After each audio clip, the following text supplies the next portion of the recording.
So ask the question, and I'm glad that we're clarifying what it is. What I say is that Rioplex is a geographical region. We just talked about it, the 4 counties plus northern Tamaulipas.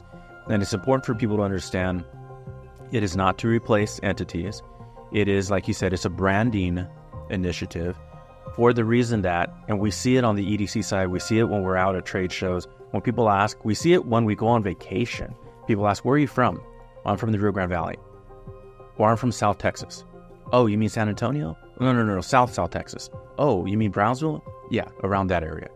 And so there's a lot of people, outside of the Rio Grande Valley, a lot of people don't know who we are, where we're from. So Daniel Silva, the president and CEO of the RGV Partnership. Thank you for being with us today. I know that you've been very busy on the East Coast, on the West Coast of the United States, promoting the Valley from retail to legislative efforts.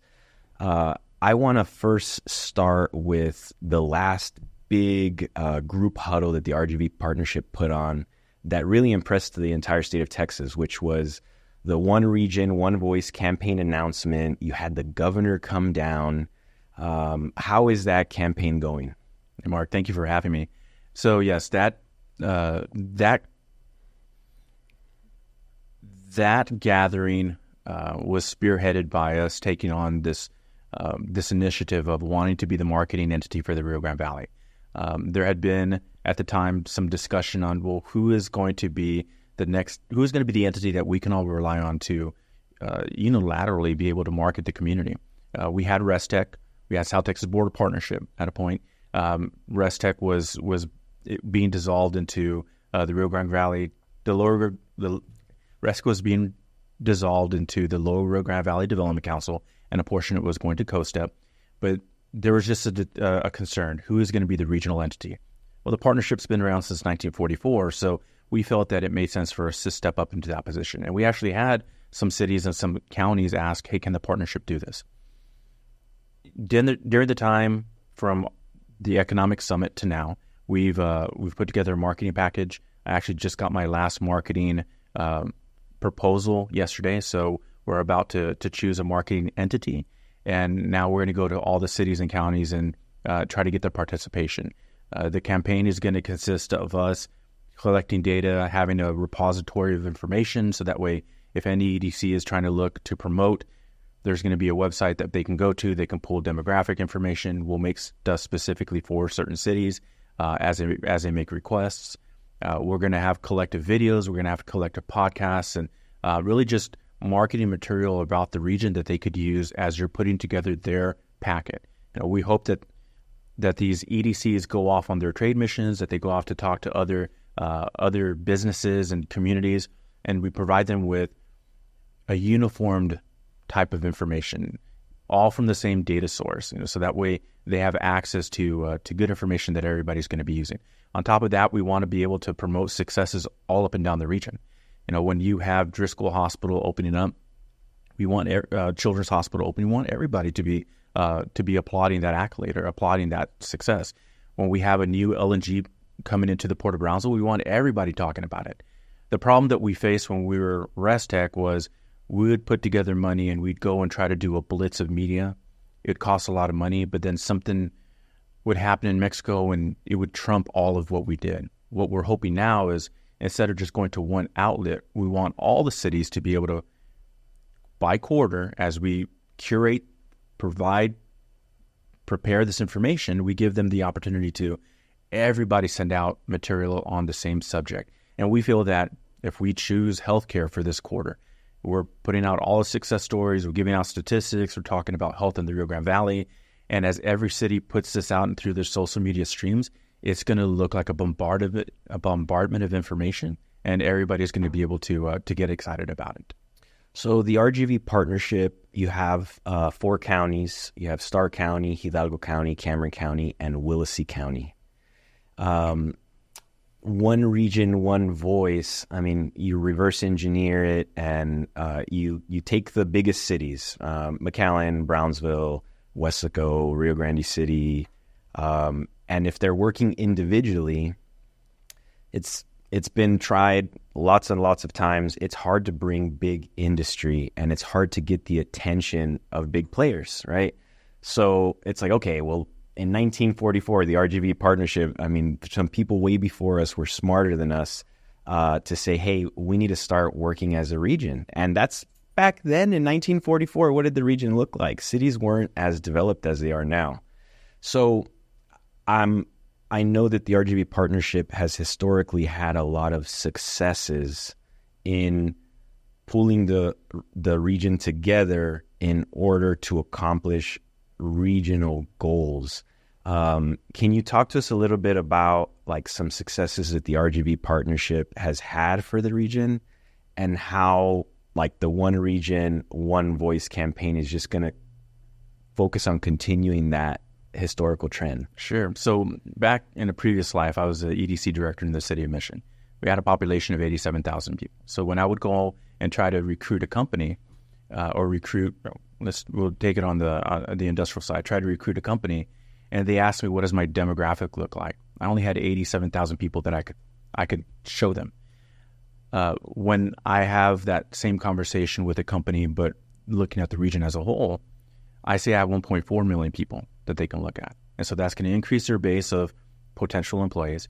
It's going to increase their opportunity of, I can locate in an area and be able to feed, my workers and be able to grow my company. It makes a huge difference. On the retail side, when you're talking to maybe a needle market and they're not here in the Valley right now, and you go up as one city and you say, well, this is my population. Well, it may not sustain what that retailer is trying to find.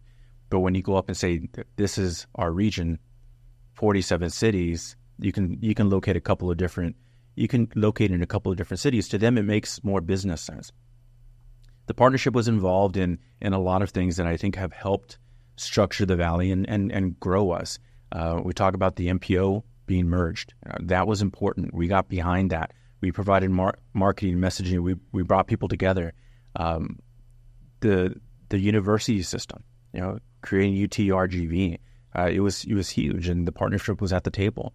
I-69, we started an organization in the Valley to help kickstart and connect to the rest of the I-69 route. So now we have I-69 East, Central, and we have I-2. Interstate connectivity is extremely important when we're out trying to recruit companies. One of the very first questions that they ask is, well, how far am I away from an interstate?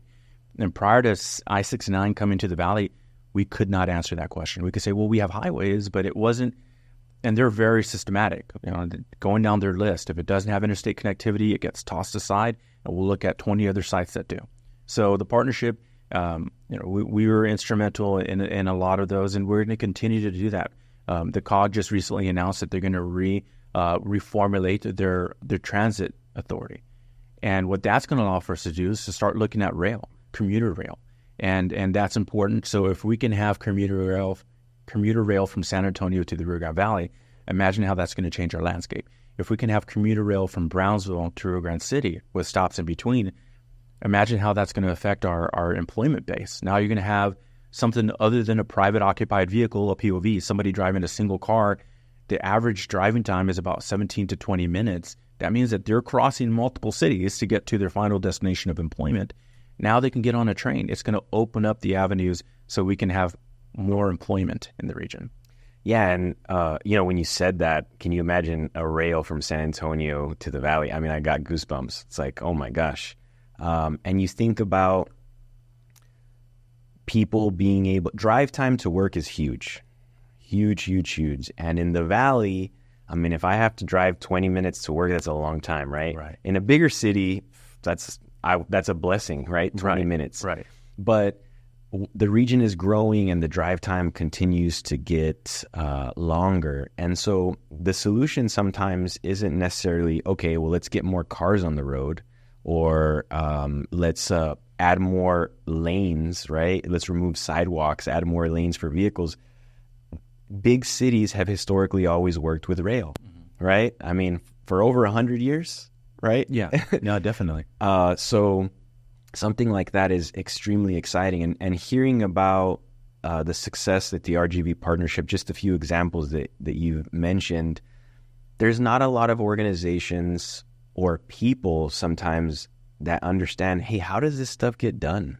Who's fighting, keeping this relevant every single day? Because you have business people and cities and entities every single day that are not focusing on this because they have to run their businesses. Right. They have to run the cities and the region. You know, the city managers are worried about their budget and drainage and all sorts of other things. Right. It's hard sometimes to focus on, okay, what's the next big project that we need to invest our time and our resources into?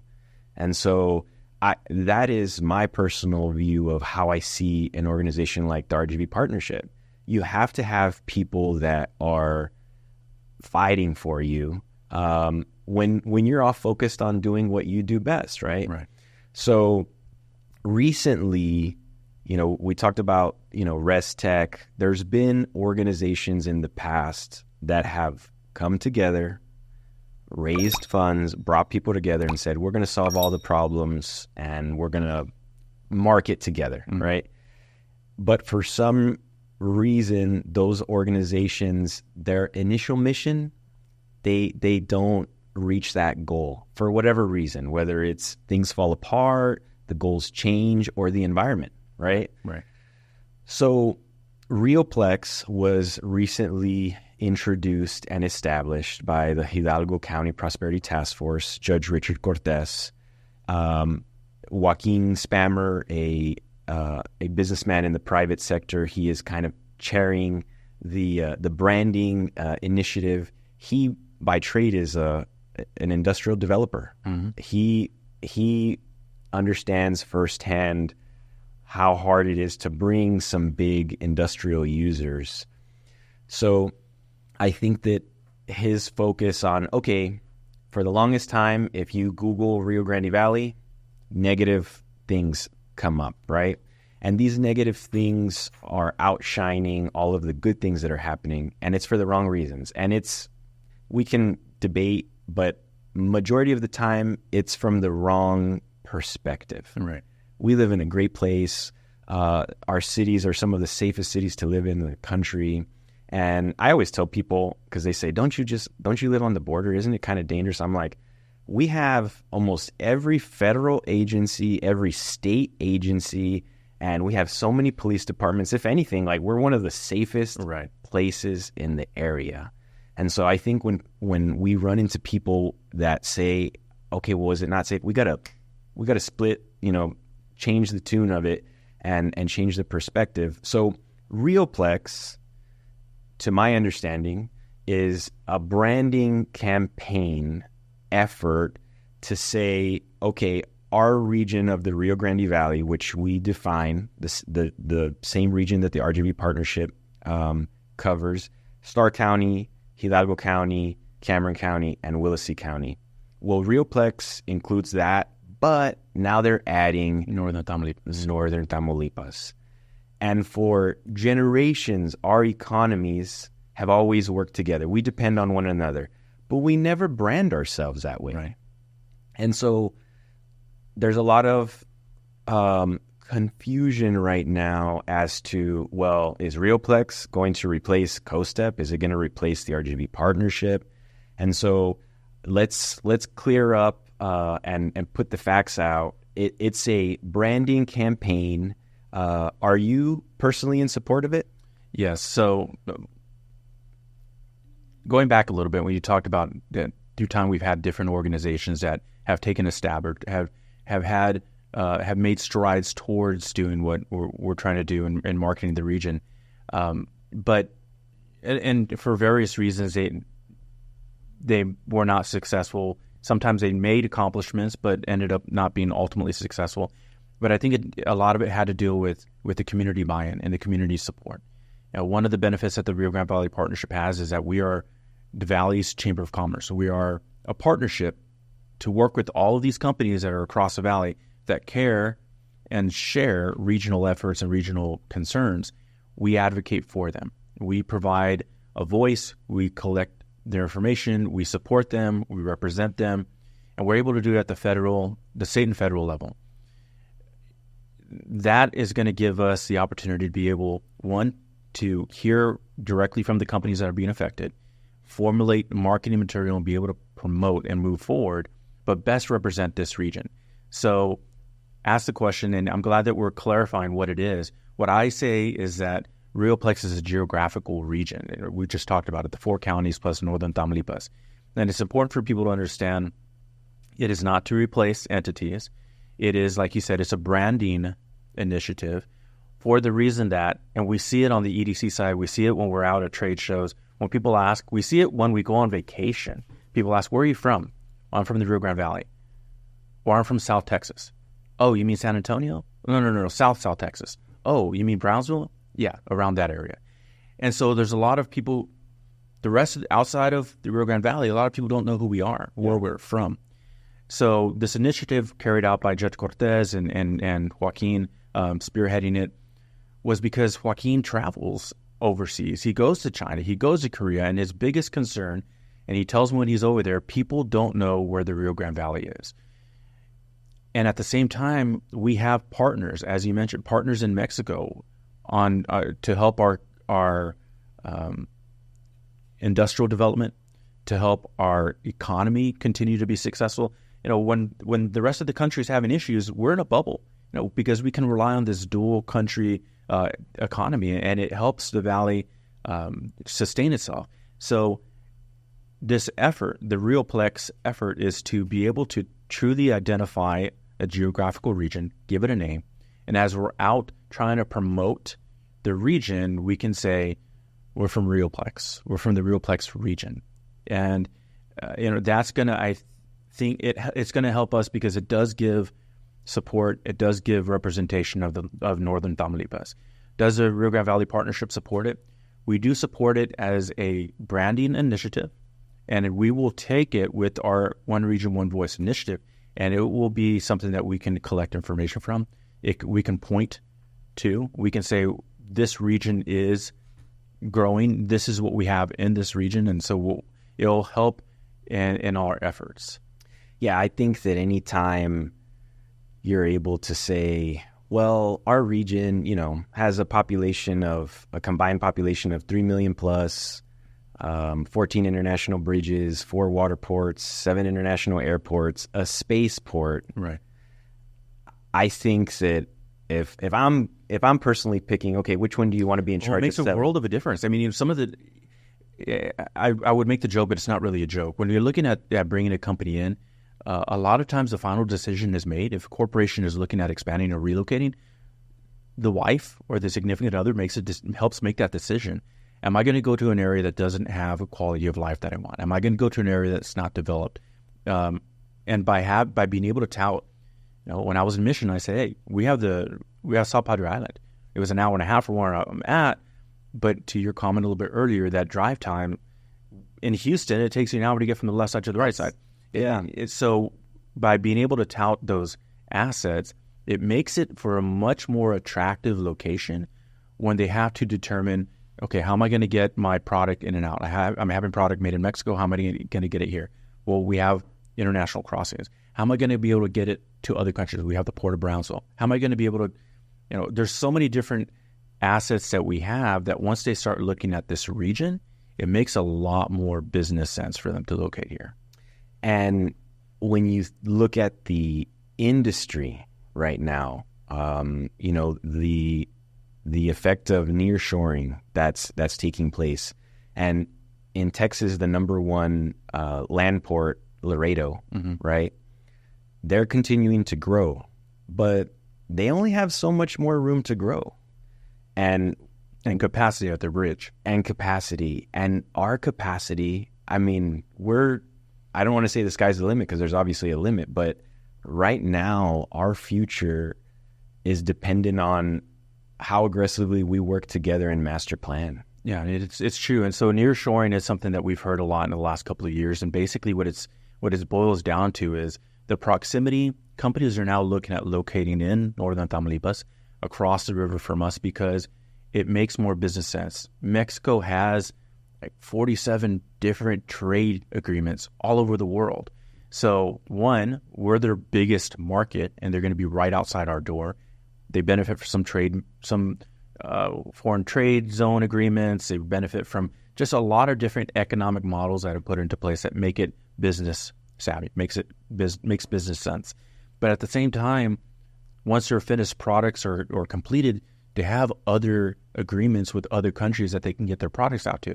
It makes a lot more sense. At the same time, because of their proximity to us, and we have companies move into the area, they're improving their technology. They're improving their workplaces. They're improving their electric sustainability. Like, there's a lot of improvements that are happening because we're interconnected, that we're helping that side, the southern side of the river, northern Tamaulipas,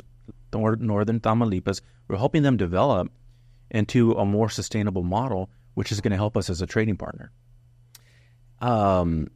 So I think that Rioplex as a whole, what I found very, very interesting in contrast to organizations like yours is the RGV partnership. You have corporate sponsors, you have municipalities, and a lot of regional business people that have investments in South Texas.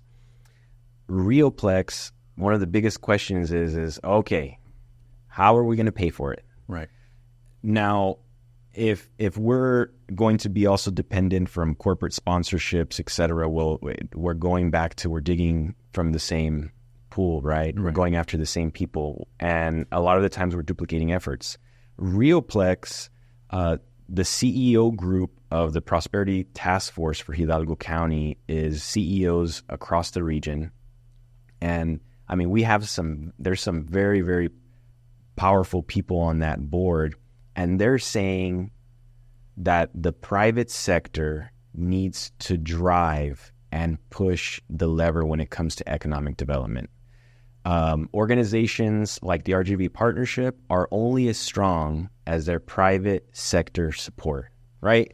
It's completely true, because they're the pulse. They're the ones who are dealing with the limitations, the barriers, the successes of their business model and what their business realm allows them to do. If there's legalistic issues, if there's policy issues, if there's laws that sometimes hinder them, they can voice that to us, and through our lobbying efforts, through our contacts with our elected officials, we can help accomplish change to better their environment. But we need them, because I'm in this industry. I'm in the representation of the region. The Rio Grande Valley Partnership, is in the purpose of advocating and promoting message, but I don't know what the private sector is dealing with. So we do rely on them telling us, look, these are the issues, represent us. And collectively, if we have enough in that industry, we're able to hear all their opinions, and we can formulate better plans of action to help accomplish these successes. So recently, the RGV Partnership, obviously legislative efforts are a big thing that you guys do. A lot of the biggest decisions that affect the Rio Grande Valley, they're made in Austin and they're made in Washington, D.C. We have state representatives, state senators, congressmen, congresswomen, and U.S. senators that are given the responsibility of making decisions for us, right? They were elected to office. And so sometimes the best way to lobby for your legislative needs is to have good relationships with these people. Yeah. You all, the RGV Partnership, takes a trip to Washington, D.C. You recently took a trip. How important are these trips overall? And how was your recent trip to Washington? So first and foremost, the trip was fantastic, but the trip serves multiple purposes. And so we have D.C. and we have Austin. It serves the purpose of being able to go. We have the ability, through the help of our offices, to schedule meetings. Our congressmen, congresswomen, and senators at the federal level are fantastic in helping us, and their offices are fantastic in helping us develop these schedules. But we're able to bring key individuals, committee members, committee chair members, for specific legislation that we were trying to discuss. we have the ability to get them in a room with us and have these discussions. And when we come up as a group of 40, 60 this past year, we came back, we actually went in June, we took 57 people. That's powerful. It's 57 voters. It's 57 representatives. Donors. 57 donors, 57 representatives for businesses and communities that have reached to a whole lot more people, and they listen to us. They ask us questions. If you ask any one of their offices, their chiefs of staff, or you ask the representatives or members themselves, they're going to say, we need to hear from our constituents. Because if we don't know what the issues are. Same thing that the partnership deals with. If we don't hear from our members, we don't know what the issues are. So the second part of these missions or these trips is to help educate our participants on how to advocate, how to knock on doors, how to talk about your issue. And so when we do it in D.C., we give them the ability, they have the legislative agenda. We actually sit with them and say, what are the issues that you have? Let's formulate something. And then when we go over there, they can ask questions. They can ask direct questions to the agencies. They can ask direct questions to the congressman, congresswoman, or senator. When we go to Austin, we canvass the Capitol. So in D.C., we have all of them come to us. We secure rooms, and we have a day full of members coming and talking to us. When we go to Austin, we split everybody up into teams, and we canvass the Capitol. We go to all 180 offices. Now, some people say, well, hold on. Why is my list, I don't have anybody from my local representation? Like, I want to talk to my representative or my senator. And what we tell them is that, first and foremost, we're here as a region talking about our issues. Yeah. So you need to talk to every office, not just to the people who live here, because our representatives and senators here in the region are fantastic. I mean, they work for us, they go to bat for us, they work long hours for us, and they care about the region. We need to talk to everybody else who is voting as well. Exactly. On these issues and educate them. And when we ask them to participate for a certain time, they have the ability to schedule meetings with their representatives outside of that time. But it's effective in teaching how to advocate, how to talk to the members, how, even if it's a staffer that's in the office, because we know a lot of times they're the ones that formulate the positions and help write the papers, and they educate the member on it. So it plays an important part. The trip was fantastic. We had really good meetings. We're planning a legislative tour in January. We're planning RGV days at the Capitol in February. Last year we took 260 people to Austin. We're hoping that we take a larger group, because when you see everybody wearing yellow, because we choose a color. That's the color. Yeah. When you see everybody in the Capitol wearing yellow, they're all knocking on doors and they're all talking and they have packets. It's powerful. So recently, water has been a big issue in South Texas, a lot of markets, but specifically here, South Texas. Mexico owes the United States water. You read it in every headline. Right. Recently, Monica de la Cruz has requested a meeting with the incoming president of Mexico to discuss water. How were discussions in Washington, D.C. with leadership on water? So we had a meeting with the State Department, and they came in, they sat with the group, and we were able to debunk a couple of theories or thoughts. So we have this conversation. There's discussion that, well, the State Department doesn't care. The State Department has interpreted this treaty of 1944, and they say until the last day it's perfectly fine. And then it seems like the State Department's not doing anything. At least that's what the perception is. Being able to talk to him, and granted, we had 57 people in a room, and he was talking to us. It's pretty powerful, but he was walking us through what they are doing. He was walking us through with meetings that they are having. And they're in agreement that this isn't sustainable. I mean, if Mexico were to say, okay, today we're not going to give water to anybody else but you, but we're going to fill our reservoir. If they fill every one of their 12 reservoirs, they still don't have the capacity to give us all the water that we're due. They don't have the capacity for it. And not only that, there's water that they owe us, and then there's water that they owe to themselves, to Mexico further down the stream. They don't have the capacity to do that. So a lot of the discussion was also, okay, well, what are we going to do to look at sustainable models? We can't just rely on a hurricane. We can't just rely on Mexico releasing the water. We do want to put teeth in this treaty. We do want to get reaction and have Mexico release.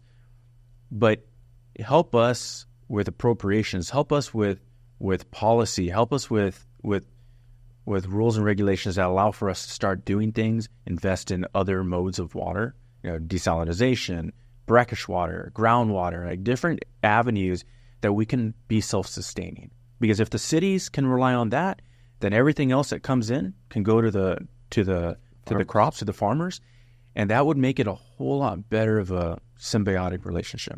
Yeah, right now, the farmers, I mean, I talk to a lot of farmers who are selling their properties because they can't farm. There's not water. And it's an issue since 1944. The difference between Mexico then and now is Mexico farms a lot now. Yeah. And so they're consuming more water, but they have the same agreement. So, it definitely isn't sustainable.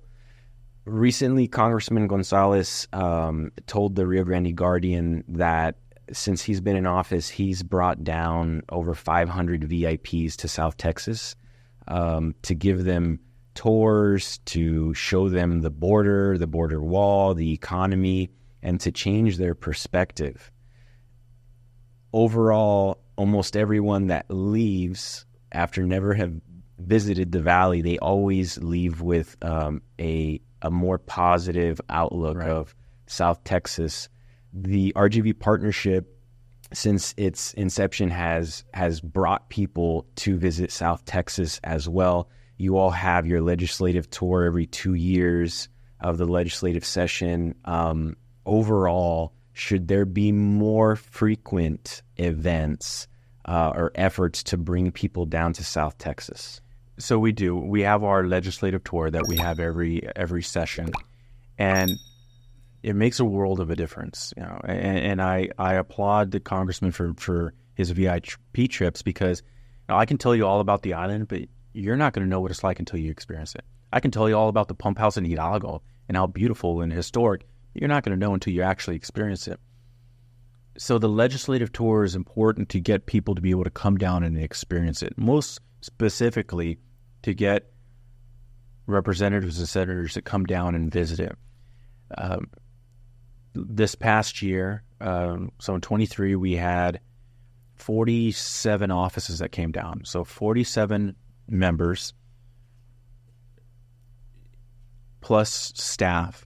We allow them to bring a chief of staff or a staff member and a significant other. So every office times 3.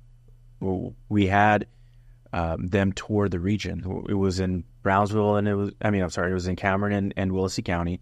We were driving around 3 buses for 4 days, and we're taking them to stops, having panel discussions, exposing them to our life, exposing them to our culture, and exposing them to our business needs.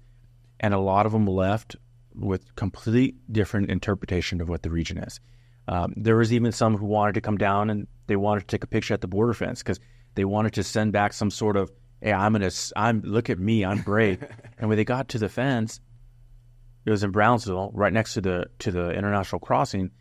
Before they were even able to get to the fence, they saw that people were crossing with briefcases and bags of groceries and backpacks. And they said, oh, people come back and forth. I said, yeah, on the daily basis. People live over there and work over here and vice versa. Yes. So it really did, and I saw this, it really did change the optics. They're now trying to touch the fence to still try to make it seem like it's scary, and they're realizing that it's not. And so we have to debunk those things by giving them exposure. I would love to do it more. Now, it's a lot of planning. So it's 4 days, but they're intense days. There's getting them up and out of the hotel by 8:30, and sometimes we don't get back to the hotel till 10 o'clock at night. We take them to stops. We take them to different locations in the region. We have partners provide spaces where we have panel discussions on health. We have panel discussions on immigration and trade, and panel discussions where we have tours on our produce and our industries and manufacturing, and they're able to see everything that we have here in the region. I would love to do it more, but there's a cost to it. We fundraise for this, It's an intense fundraising campaign. It's about a $200,000 initiative that we carry out. I would love to do it every year, but we need for more people to be able to believe in what it is and its purpose and to be able to fund this cause. If we're able to sustain it financially, we could do it every year. What about doing it on a smaller scale? Not a group of, 47 people times, 2 others or 3 others, but saying, okay, we're going to bring 3 people down this week and it's just for a day. And what about more efforts like that at a smaller scale? Do you think something like that would be effective? We can do that, and I would still liken it. Well, not liken it. We could do that, but I would want to look at the partnership engaging with elected officials, not so much private industry. We have COSTEP. COSTEP's purpose is to have familiarization tours and have quick tours. Through our One Region, One Voice initiative, we do want to market the region, and we do expect people are going to call back saying, hey, give me more information. That's a handoff to COSTEP. That's what they do. That's what they're good at. So to your question, yes, I think that we can. We've had the Greater Houston Partnership say we want to come down. We've had San Antonio, their business alliance come down or want to come down, and their members want to see what's going on in the region. So yes, I think there's opportunities for this, but once again, it's just the financial support needs to be there. Yeah, and I'm thinking of your personal schedule. You have to be in Austin, you have to be in Washington D.C., and we haven't even talked about the retail initiatives that you all have been focused on. ICSC, which is a big retail conference that they have one almost in every state in the United States, and then they have a national, which always takes place in Las Vegas, where you can get in front of, retailers from IKEA to Walmart.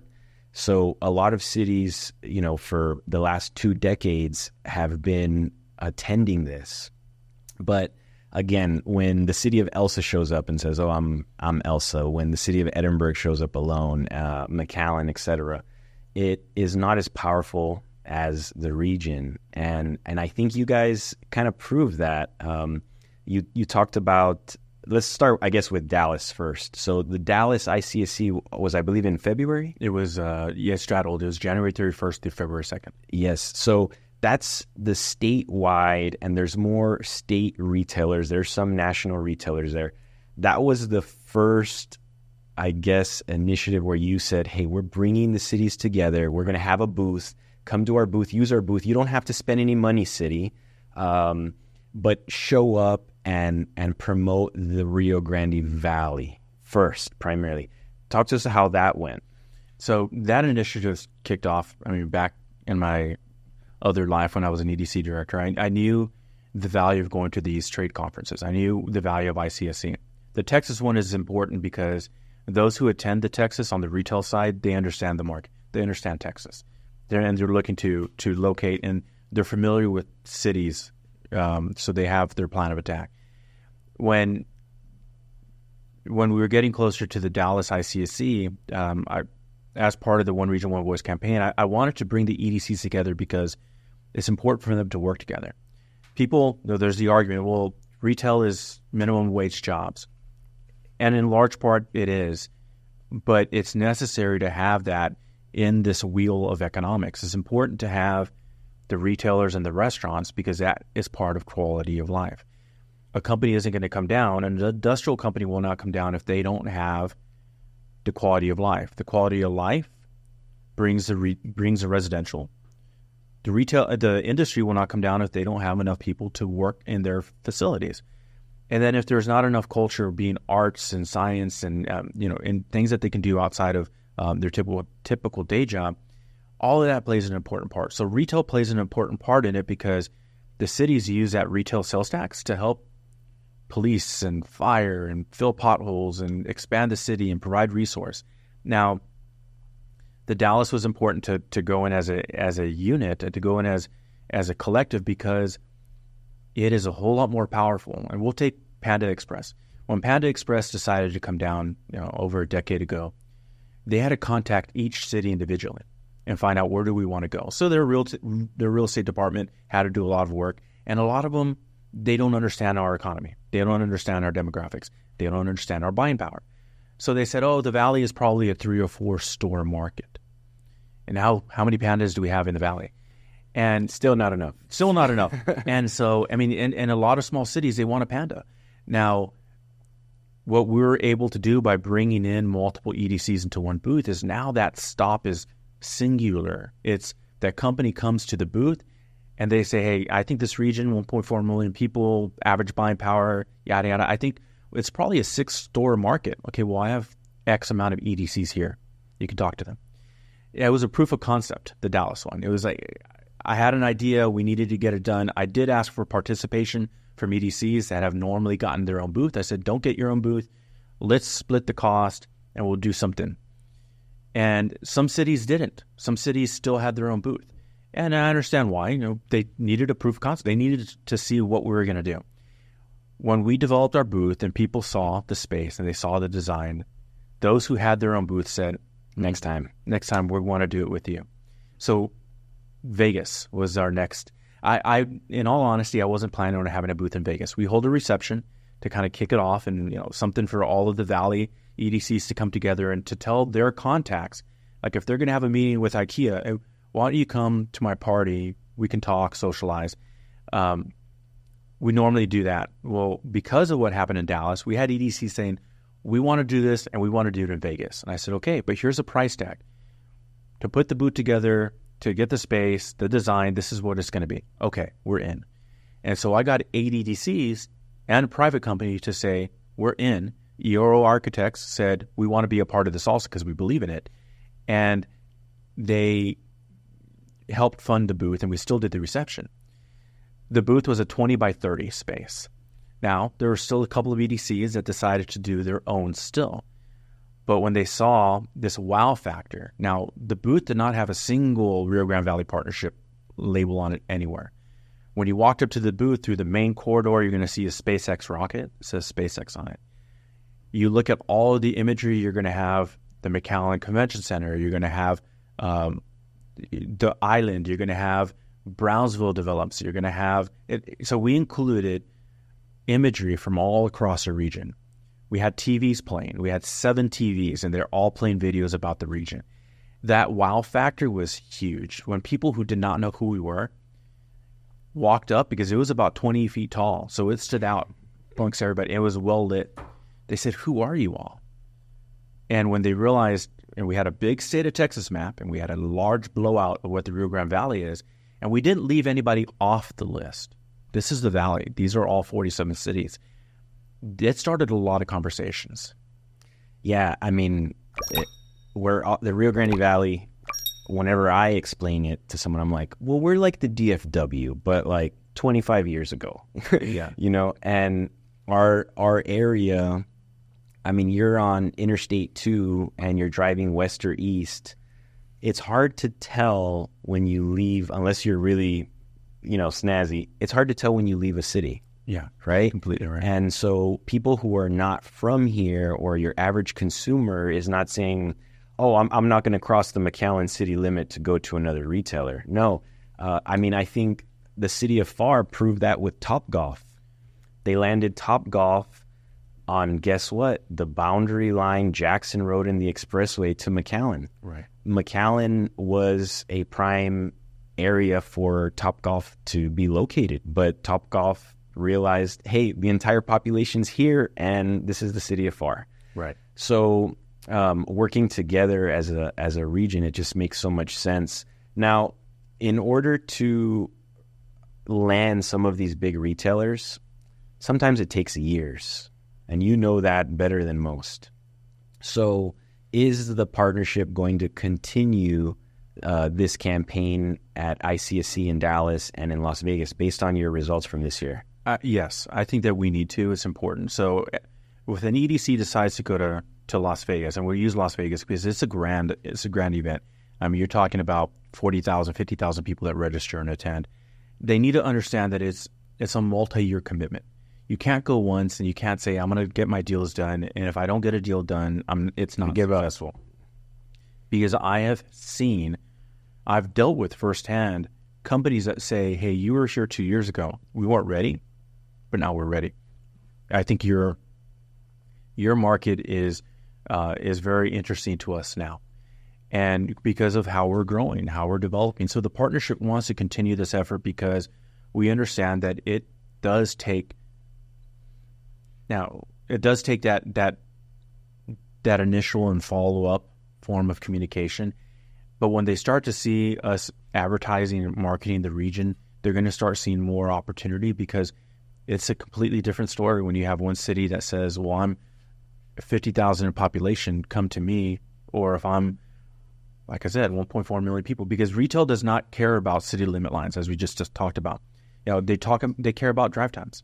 They care about how long does it take for a customer to get, and what are people's typical drive patterns, and all of those psychographic type of things. But we want to continue to do this. We hope that the EDC see the value and they want to participate because there's two different type of retailers that come to the booth. There's the retailer that already knows the region and they know what city they want to talk to, and if that city is there, then they can talk to them. Or the second one is a new to market that has not been in the area and they don't know who to talk to, but they know they may want to do 3 or 4 stores. Well, they have people that they can talk to. So we saw it beneficial, and the way that the cities work together, it was fantastic. Somebody said, "What was your biggest takeaway?" My biggest takeaway from it was to see all the cities work together, to be laughing, to be talking about deals, to be talking about things. And if there was San Juan up in the front and somebody said, "Hey, I want to talk to somebody in Westaco," "Oh, hey, Steve, they want to come and talk to you." There was no, "Oh, no, I need to keep you to myself." So it was great. Yeah, and it starts with those little efforts. I'm hoping to see it again this next year. I mean, I was personally attended ICSC, and I saw the importance of the booth, cities working together. It just makes a lot of sense. I like personally seeing elected officials attend ICSC just because they understand or get a better understanding of how a deal will get done. And at the Texas ICSC in Dallas specifically, a lot of deals get done there. They do. And it's important because they can answer those questions. And what's also interesting is if you have somebody from like your planning department there, because then when it comes to permits and it comes to zoning and all those questions, call Jared. Yeah, they can take care of it. And so for those who aren't familiar, well, what's the importance of a booth? It's like the reason why a company wants to have an office. You want to have an office that you can call somebody and say, "Hey, let's have a meeting in my office." And you look bona fide. Now, a city will say, "Hey, let me meet you on the intersection of I and 34th, because they're all street names and numbers." Well, you're standing with people bumping into you. If you say, "No, come to my booth. I'm at booth F27. Let's sit down and let's discuss. And here's a video." And I mean, you have the TV, and it just makes it's more conducive to business.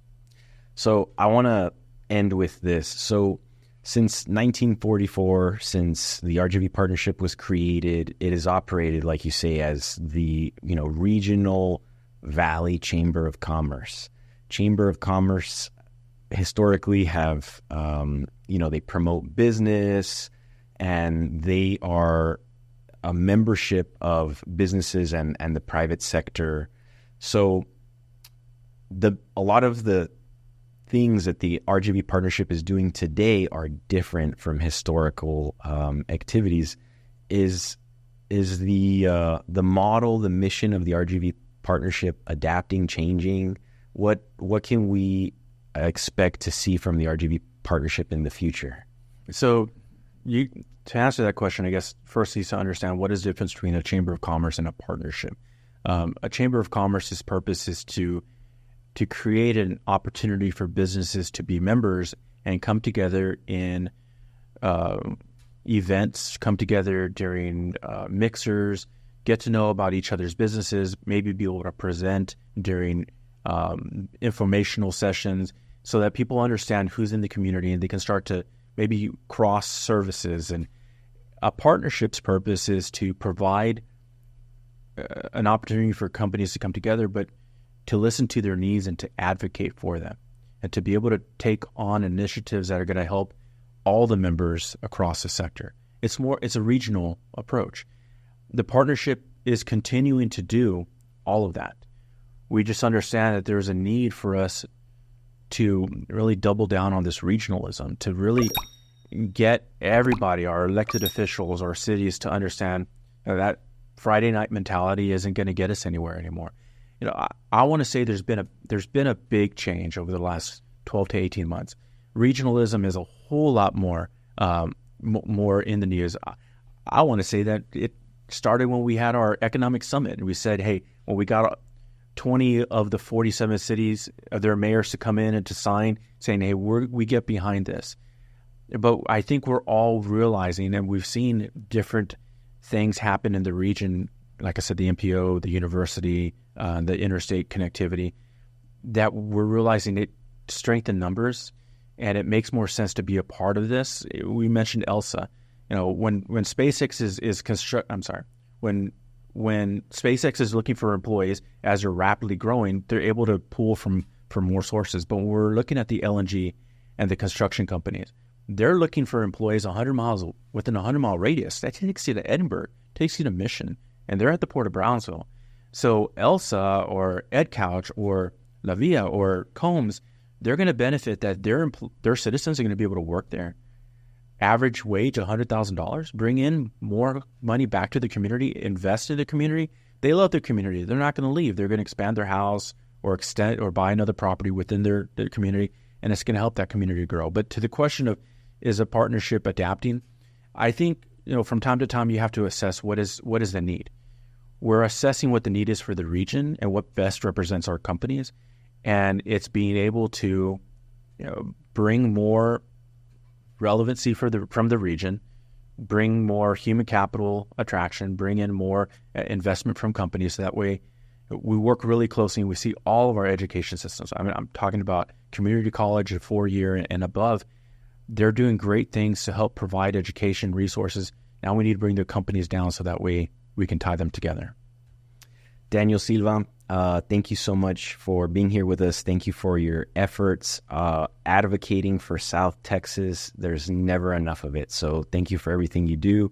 And we hope to hear back from you in the near future on other successes you've had. Well, thank you. Thank you for all the coverage that the Rio Grande Guardian does and for you supporting everything that we do. Thank you, Mark.